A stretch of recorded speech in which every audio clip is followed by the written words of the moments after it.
전령의 신 헤르메스. 누가 나올까? 헤르메스. 올림포스 12신 가운데 한 명이며 전령의 신이에요. 날개 달린 모자를 쓰고 날개 달린 신발을 신고 이승과 저승 어디든 다닐 수 있어요. 아폴론. 올림포스 12신 가운데 한 명이며 예언의 신이자 음악, 궁술, 의술의 신이에요. 리라를 잘 연주하며 활을 잘 쏘아요. 제우스. 올림포스 12신 가운데 최고의 신이에요. 주신. 신들과 인간들의 아버지 등으로 불려요. 손에 벼락을 들고 있고 독수리와 함께 있어요. 키워드로 알아보는 헤르메스. 헤르메스는 올림포스 12신 가운데 한 명이며 전령의 신이에요. 가족관계, 제우스의 아들, 신의 영역, 전령의 신, 상업의 신, 나그네의 신, 도둑의 신. 이름의 유래, 돌 무더기, 별 또는 별자리, 수성, 머큐리. 로마 신화의 이름, 메르쿠리우스. 도와주었던 영웅, 페르세우스, 벨레로폰, 헤라클레스, 오디세우스. 상징물, 날개 달린 모자, 날개 달린 신발, 날개 달린 지팡이. 헤르메스는 올림포스의 12신 가운데 가장 바쁜 신이었어요. 헤르메스는 날개 달린 모자를 쓰고 날개 달린 신발을 신고 이리저리 바쁘게 날아다녔어요. 헤르메스의 이 멋진 차림은 제우스의 선물 덕분이었어요. 제우스는 헤르메스에게 왜 이렇게 멋진 선물을 주었을까요? 헤르메스는 태어날 때부터 똑똑하고 재빨랐어요. 이른 새벽, 동굴에서 태어난 헤르메스는 낮이 되자 어느새 두 발로 걸어 동굴 밖으로 후다닥 나갔어요. 헤르메스는 여기저기를 돌아다니다가 목장에 있는 소들을 보았어요. 헤르메스는 소들이 무척 탐났어요. 우와, 저 멋진 소들을 갖고 싶어. 헤르메스는 도둑의 신답게 못된 꾀를 내었어요. 아하! 앞뒤가 똑같이 생긴 신발을 만들어 소 발에 신기고 소 꼬리에 빗자루를 달면 되겠다. 소들이 걸을 때마다 빗자루가 바닥을 쓸어서 발자국을 지우면 목동은 소들이 어디로 갔는지 알 수 없을 거야. 날이 어두워지자 헤르메스는 재빨리 소들에게 신발을 신기고 빗자루를 달았어요. 그리고 목동이 오기 전에 서둘러 50마리나 되는 소들을 몰고 달아났어요. 헤르메스는 훔친 소들을 키레네 산의 동굴에 꼭꼭 숨겨놓고 튼실한 소 2마리를 골라서 신들에게 제물로 바쳤어요. 아, 너무 졸리네. 이제 자러 가야겠다. 헤르메스는 하품을 하며 동굴로 돌아가 잠을 청했어요. 다음 날 헤르메스는 또다시 동굴 밖으로 후다닥 나갔어요. 그리고 동굴을 나가자마자 거북 한 마리를 보았어요. 헤르메스는 거북을 요리조리 살피다가 멋진 생각을 해냈어요. 아하!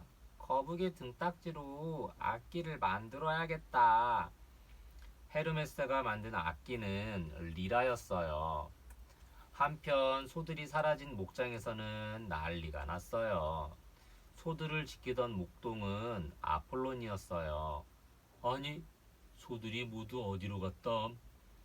아폴로는 소 발자국이 어디로 나 있나 이리저리 살펴보았어요.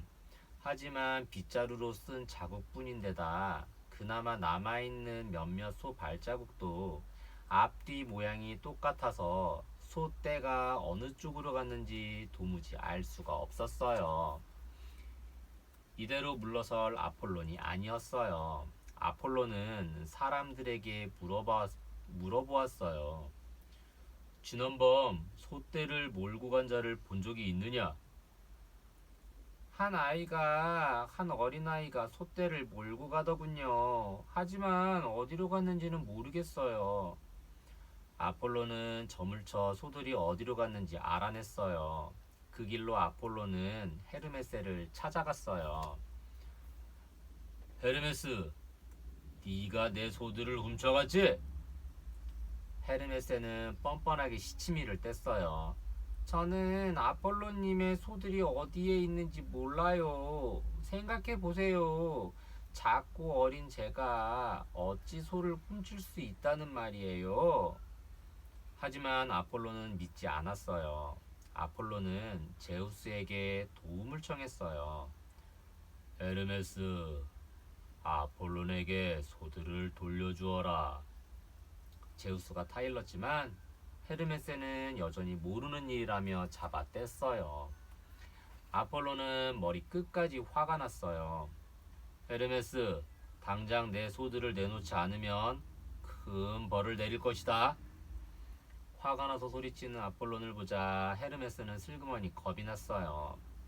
아폴로님, 제 리라 연주를 들으면서 화를 좀 푸세요. 헤르메스는 리라를 연주했어요. 헤르메스의 리라 소리는 무척 아름다워서 아폴론도 반할 정도였어요. 마침내 아폴론의 화가 누그러졌어요. 헤르메스는 아폴론의 눈치를 살피더니 조심스럽게 말했어요. 제가 거북 등딱지로 만든 리라예요. 아폴로님의 솥대를 저의 리라와 바꾸는 것이 어떨까요?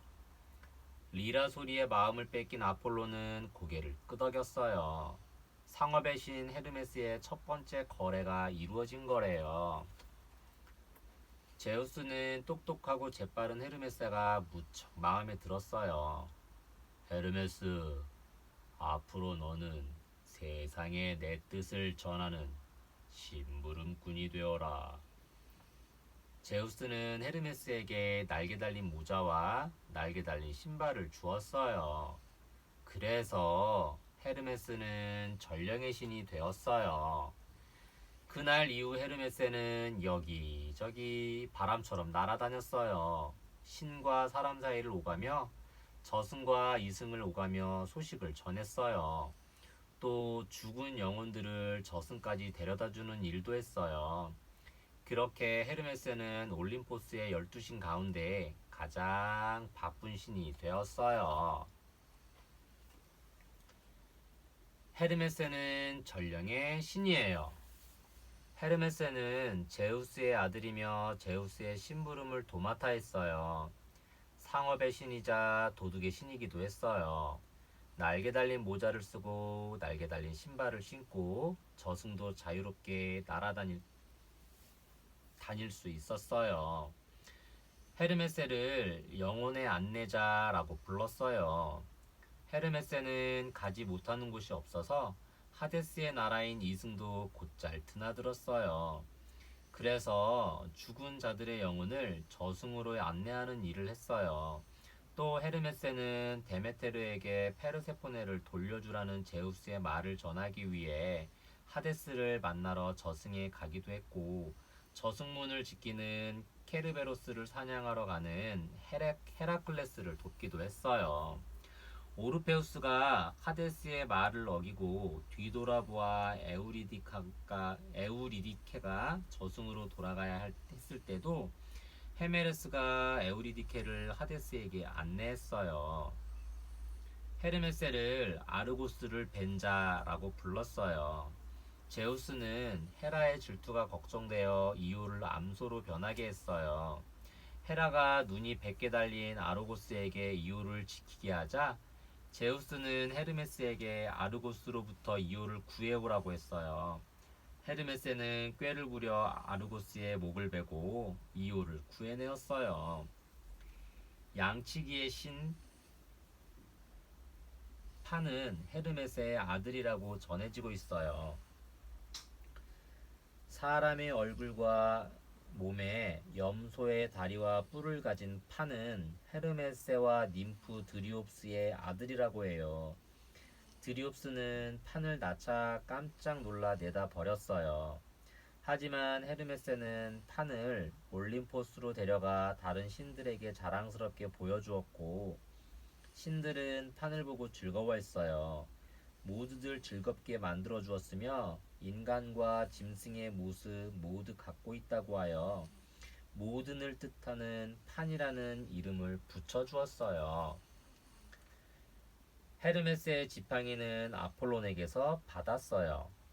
헤르메스는 뱀 2마리가 감겨있는 날개 달린 지팡이를 들고 다녀요. 그리스어로 케리케이온이라고 불리는 이 지팡이는 헤르메스가 아폴론에게 피리를 만들어준 대가로 받은 거라고 해요. 의술의 신인 아스클레피오스도 헤르메스처럼 지팡이를 들고 있는데 아스클레피오스의 지팡이는 날개가 없고 한 마리의 뱀이 또아리를 틀고 있어요. 아스클레피오스의 지팡이는 현재 세계 보건기구의 상징으로 사용되고 있어요. 수성의 이름은 머큐리예요. 가장 빠른 속도로 도는 수성의 영어 이름은 머큐리예요. 발빠른 헤르메스의 로마 신화 이름에서 유래되었어요. 상온에서 가장 빨리 액체로 변하는 금속 수은도 머큐리라고 해요.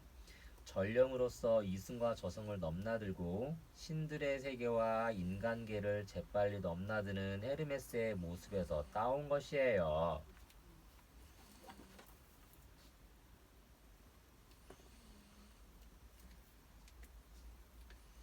대장장이의 신 헤파이스토스. 누가 나올까? 헤파이스토스. 올림포스의 12신 가운데 한 명이며 대장장이의 신이에요. 무엇이든 만들어내는 손재주를 지니고 있어요. 제우스. 올림포스의 12신 가운데 최고의 신이에요. 주신, 신들과 인간들의 아버지 등으로 불려요. 손에 벼락을 들고 있고 독수리와 함께 있어요. 헤라. 올림포스 12신 가운데 최고의 여신이자 결혼과 가정의 신이에요. 제우스의 부인으로 제우스의 다른 연인과 자식을 질투하며 괴롭혀요. 디오니소스. 올림포스의 12신 가운데 한 명이며 포도주의 신이에요. 세상을 돌아다니며 포도를 기르는 법과 포도주를 담그는 방법을 전해요. 아프로디테. 올림포스 12신 가운데 한 명이며 아름다움의 여신이에요. 모두에게 사랑받게 하는 마법의 허리띠를 가지고 있어요. 키워드로 알아보는 헤파이스토스. 헤파이스토스는 올림포스 12신 가운데 한 명이며 대장장이의 신이에요. 가족관계. 제우스와 헤라의 아들 아프로디테의 남편. 신의 영역. 대장장이의 신, 불의 신. 이름의 유래. 불. 로마 신화의 이름. 불카누스. 만들어낸 것들. 제우스의 아이기스, 방패. 아폴론과 아르테미스의 활과 화살. 아킬레우스의 갑옷, 판도라. 상징물. 망치, 모루, 집게. 대장장이의 신 헤파이스토스는 제우스와 헤라의 아들이에요. 하지만 헤파이스토스는 올림포스에서 자라지 못했어요. 헤라가 절름발이인데다가 못생긴 헤파이스토스를 올림포스에서 내쫓아 버렸거든요. 다행히 바다의 ним프들이 어린 헤파이스토스를 거두어 길러주었어요. 헤파이스토스는 손재주가 무척 뛰어났어요. 거인 키클롭스의 도움을 받으며 헤파이스토스는 무엇이든지 뚝딱뚝딱 만들어냈어요. 렘노스 섬에 있는 헤파이스토스의 대장간에서는 언제나 뚝딱거리는 망치 소리가 울려 퍼졌어요. 훗날 헤파이스토스는 뛰어난 손재주를 인정받아 대장장이의 신이 되었어요. 헤파이스토스를 매정하게 내쫓았던 헤라였지만 아들이 어떻게 지내는지 늘 궁금해했어요. 그러던 어느 날 헤라는 한 여신이 걸고 있는 목걸이를 보고 물었어요. 멋진 목걸이군요. 어디서 구했나요? 렘노스 섬에 있는 대장장이가 만든 거예요. 여신의 말을 들은 헤라는 무척 기뻤어요. 그 대장장이는 내 아들 헤파이스토스가 분명해. 헤라는 헤파이스토스를 다시 올림포스로 데리고 왔어요. 헤파이스토스는 자신을 내쫓았던 헤라가 여전히 미웠어요. 그래서 헤라를 골려줄 방법을 곰곰이 생각했어요. 그래, 그거야. 황금 의자에 보이지 않는 사슬을 만들어 어머니에게 선물하자. 헤파이스토스는 황금 의자를 뚝딱 만들어 헤라에게 선물했어요. 헤라는 기뻐하며 황금 의자에 앉았고 곧바로 꽁꽁 묶이고 말았어요. 헤라는 풀어달라고 빌었지만 헤파이스토스는 들은 채도 않고 가버렸어요. 헤라는 디오니소스를 불렀어요. 헤파이스토스에게 가서 사슬을 풀 열쇠를 가져오너라. 디오니소스는 헤파이스토스를 찾아가 열쇠를 달라고 졸랐어요. 하지만 헤파이스토스는 열쇠를 내주지 않았어요. 디오니소스는 향기가 좋은 포도주를 가지고 헤파이스토스를 다시 찾아갔어요. 헤파이스토스, 이걸 마시고 기분 좀 풀게나. 포도주를 잔뜩 마신 헤파이스토스는 취하고 말았어요. 디오니소스는 취한 헤파이스토스를 살살 구슬려 열쇠를 얻어냈어요. 그제야 헤라는 황금 의자에서 풀려날 수 있었어요. 헤라에게는 고약한 황금 의자를 만들어준 헤파이스토스지만 다른 신들에게는 여러 가지 멋진 것들을 만들어 주었어요. 아폴론에게는 활과 화살을, 제우스에게는 벼락을 맞아도 끄떡없는 방패를 만들어 주었어요. 훗날 제우스는 이 방패를 아테나에게 선물했어요. 올림포스 신 모두 헤파이스토스를 소중히 여기며 고마워했어요. 제우스도 헤파이스토스를 무척 아꼈어요. 제우스가 원하는 것이라면 뭐든 척척 만들어냈으니까요. 헤파이스토스는 프로메테우스를 묶을 단단한 쇠사슬도 만들어냈고 최초의 여자인 판도라도 만들어냈어요. 게다가 제우스의 벼락을 더욱 단단하게 해주어 제우스를 무척 기쁘게 했어요. 헤파이스토스, 정말 대단하구나. 어느 날 제우스는 올림포스 신들에게 말했어요. 헤파이스토스를 아프로디테와 결혼시키겠다. 벼락을 단단하게 해준 헤파이스토스에게 상을 내린 거였어요. 모두 깜짝 놀라며 수군거렸어요. 아름다움의 여신이 저렇게 못생긴 신과 결혼을 한다니 말도 안 돼. 아프로디테는 펄쩍 뛰었어요. 난 절대로 헤파이스토스와 결혼하지 않을 거예요. 그러자 헤파이스토스는 아프로디테의 마음을 얻을 방법을 생각해냈어요. 그래, 멋진 것을 만들어 아프로디테에게 선물하자. 그날부터 헤파이스토스는 무언가를 뚝딱뚝딱 만들었어요. 며칠 밤을 꼬박 새운 어느 날, 헤파이스토스는 아프로디테를 찾아갔어요. 당신을 위해 만들었소. 헤파이스토스는 아름다운 허리띠를 내밀었어요. 그 허리띠는 모든 이의 사랑을 받게 하는 마법의 허리띠였어요. 아프로디테는 몹시 기뻐하며 허리띠를 받았어요. 헤파이스토스, 당신과 결혼하겠어요. 마침내 아프로디테는 헤파이스토스에게 마음을 열고 결혼을 허락했어요. 이렇게 해서 올림포스 신 가운데 가장 못생긴 신과 가장 아름다운 여신이 부부가 되었어요. 헤파이스토스는 대장장이의 신이에요. 헤파이스토스는 제우스와 헤라의 아들이었어요. 불을 잘 다루고 무엇이든 잘 만들어내는 손재주가 있어 불의 신이자 대장장이의 신이 되었어요. 아름다움의 여신 아프로디테와 결혼했어요. 헤파이스토스는 절름발이었어요. 헤파이스토스가 절름발이인 사연에는 여러 가지 이야기가 전해지고 있어요. 태어날 때부터 절름발이었다는 이야기도 있고, 헤파이스토스가 못생긴 데다가 너무 울어대서 헤라가 올림포스에서 쫓아냈는데 그때 바다로 떨어지면서 절름발이가 되었다는 이야기도 있어요. 또 다른 이야기로는 제우스와 헤라가 싸울 때 헤파이스토스가 헤라 편을 들자 제우스가 화가 나서 헤파이스토스를 올림포스 아래로 던져버려 절름발이가 되었다는 이야기도 전해지고 있어요. 이렇듯 어린 시절 제우스와 헤라에게 구박을 받은 것으로 전해지는 헤파이스토스지만 훗날 모든 신들이 소중히 여기는 신이 되었어요. 헤파이스토스가 부지런하고 손재주가 뛰어난 덕분이었어요. 헤파이스토스의 조수는 외눈박이 거인 키클롭스였어요. 이마 한가운데 눈이 하나 있는 거인조 키클롭스 중 하나가 헤파이스토스의 조수로 일했어요. 키클롭스는 사람을 잡아먹고 양을 기르며 대장장이 일을 잘했어요.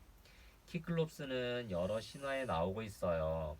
제우스에게 벼락을 만들어준 키클롭스 삼형제는 훗날 아폴론에게 죽임을 당했어요. 제우스가 던진 벼락에 아폴론의 아들이 죽었기 때문이었어요. 가장 유명한 키클롭스인 폴리페모스는 트로이 전쟁의 영웅 오디세우스에게 눈을 찔려 앞을 못 보게 되었어요. 헤파이스토스는 여러 가지 신기한 물건들을 만들어냈어요. 헤파이스토스는 뛰어난 손재주로 여러 가지 물건을 만들어냈어요. 제우스가 아테나에게 준 방패 아이기스, 아폴론과 아르테미스의 활과 화살, 트로이의 영웅 아킬레우스의 갑옷 등을 만들었으며 최초의 여자인 판도라도 진흙을 빚어 만들었어요. 또 하늘을 나는 말의 발에 편자도 박아주었어요. 헤파이스토스는 스스로 움직이는 물건도 만들었는데 세 개의 바퀴가 달린 탁자로 물건을 옮길 때 쓰였어요. 헤파이스토스의 대장간은 렘노스 섬에 있었어요. 렘노스 섬은 그리스 에게해 북동부에 있는 화산섬이에요. 헤파이스토스는 올림포스에서 쫓겨났을 때 렘노스 섬에 떨어져 그곳에서 자랐어요. 훗날 헤파이스토스는 렘노스 섬의 사람들에게 고마움의 표시로 금속 세공수를 가르쳐 주었다고 전해지고 있어요. 렘노스 섬은 아르고호 원정대의 이야기에도 나와요. 아르고호를 타고 황금 양털을 구하러 가던 이아소는 렘노스 섬에 잠시 들른 적이 있었어요. 그때 이아소는 렘노스 섬의 여왕 힙시필레로부터 왕이 되어달라는 부탁을 받았지만 거절하고 황금 양털을 구하러 다시 길을 떠났어요. 아테네에 헤파이스토스 신전이 있어요. 헤파이스토스의 신전은 아테네의 아고라 언덕에 있어요. 그리스에 남아있는 신전 가운데 보존 상태가 가장 좋은 신전으로 대부분 기둥이 온전하게 보존되어 있어요. 테세우스와 관련된 조각이 많아서 한때 테세이온이라고 불리기도 했어요.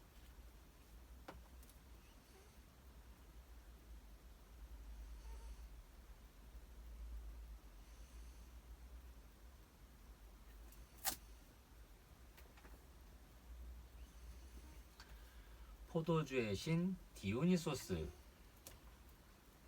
누가 나올까? 디오니소스.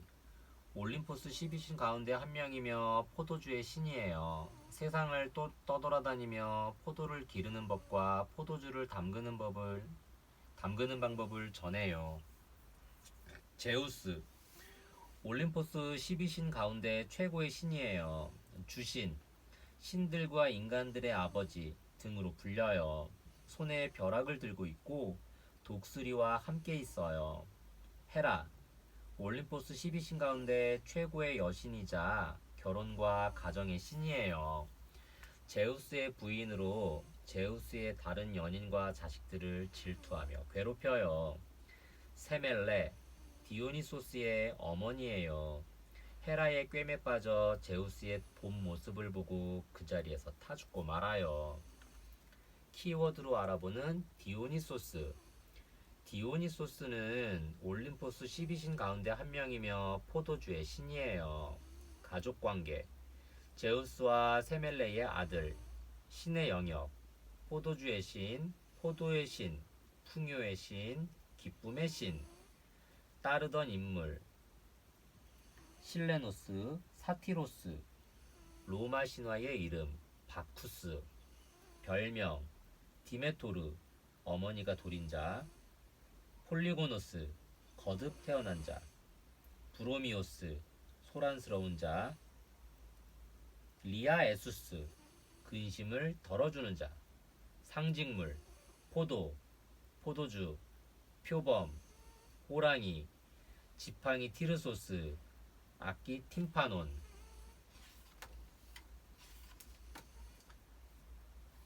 새콤달콤한 포도를 누가 처음 기르기 시작했을까요?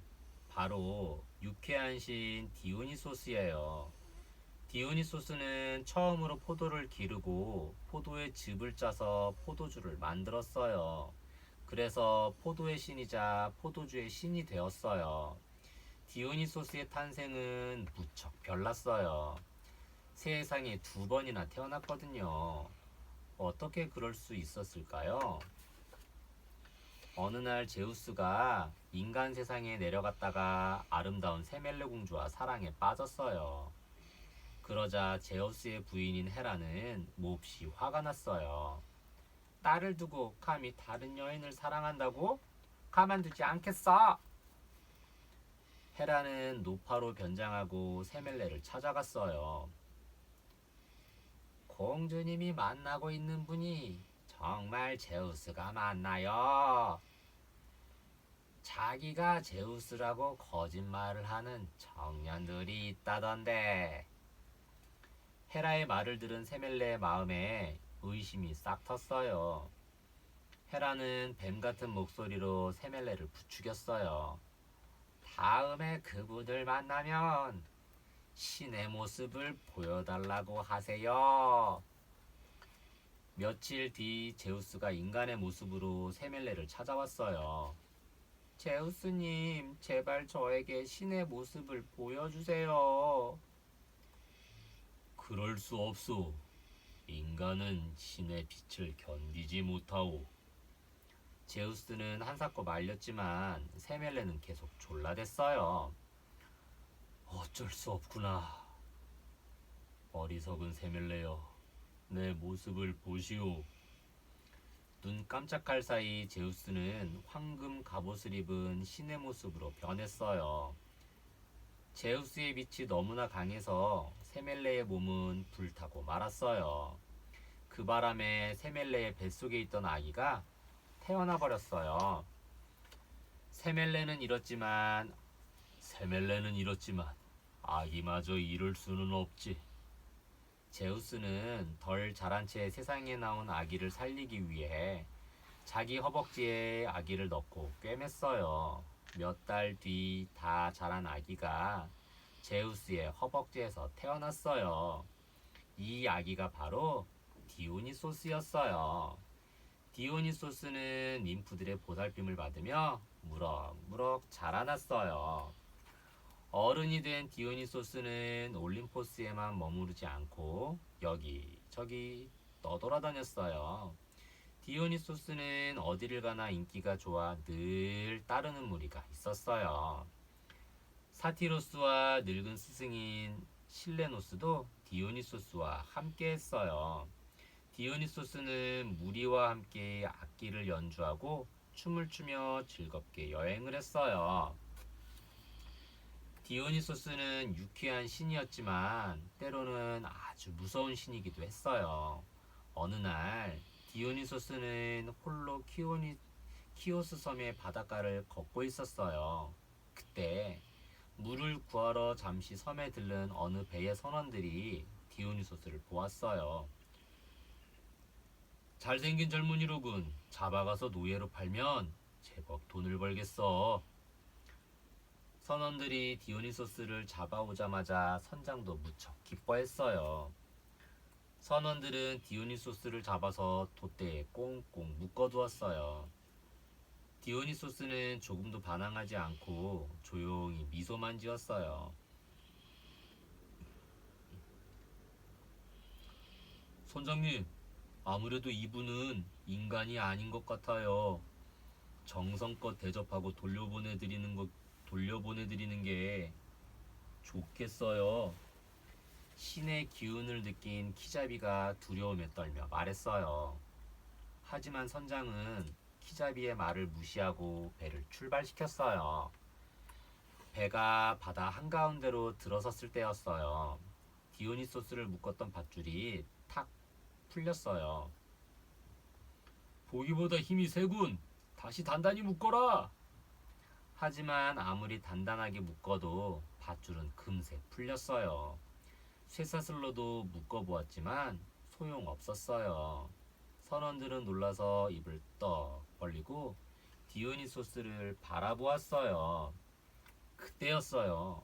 갑자기 포도 덩굴이 솟아나 돛대를 휘감아 오르더니 이내 배를 뒤집었어요. 갑판 위에는 붉은 포도주가 출렁대며 흘렀고요. 신을 욕보인 자는 가만둘 수 없다. 크앙! 어디선가 표범이 나타나 선장을 덮쳤어요. 신께서 노하셨다. 선원들은 벌벌 떨며 이리저리 달아났어요.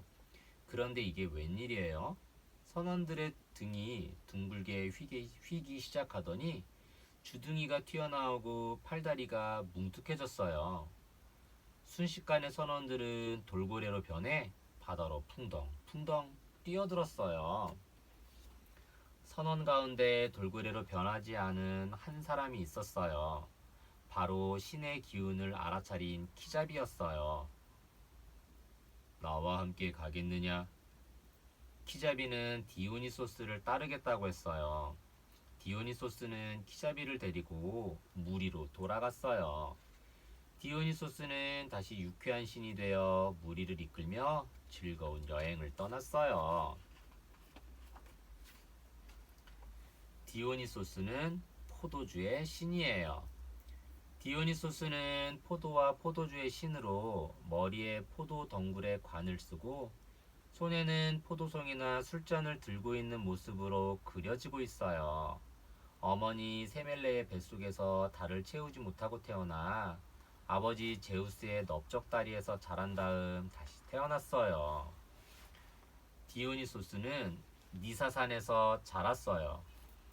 디오니소스가 태어나자 제우스는 헤르메스에게 일러 디오니소스를 니사산 ним프에게 데려다 주라고 했어요. 헤라의 위협으로부터 디오니소스를 보호하기 위해서였어요.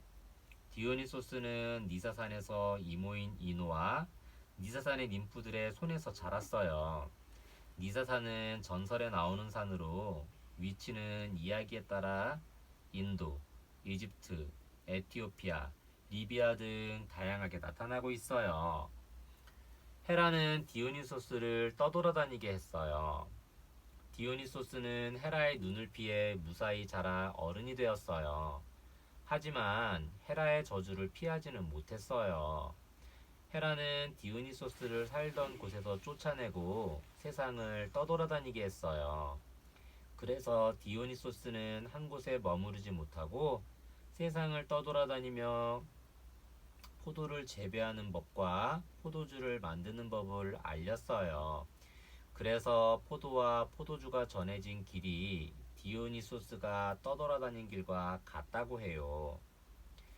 실레노스와 사티로스는 디오니소스와 함께 다녔어요. 디오니소스와 함께 다니는 무리 가운데는 실레노스와 사티로스가 있었어요. 지혜가 많은 실레노스는 디오니소스의 스승이었어요.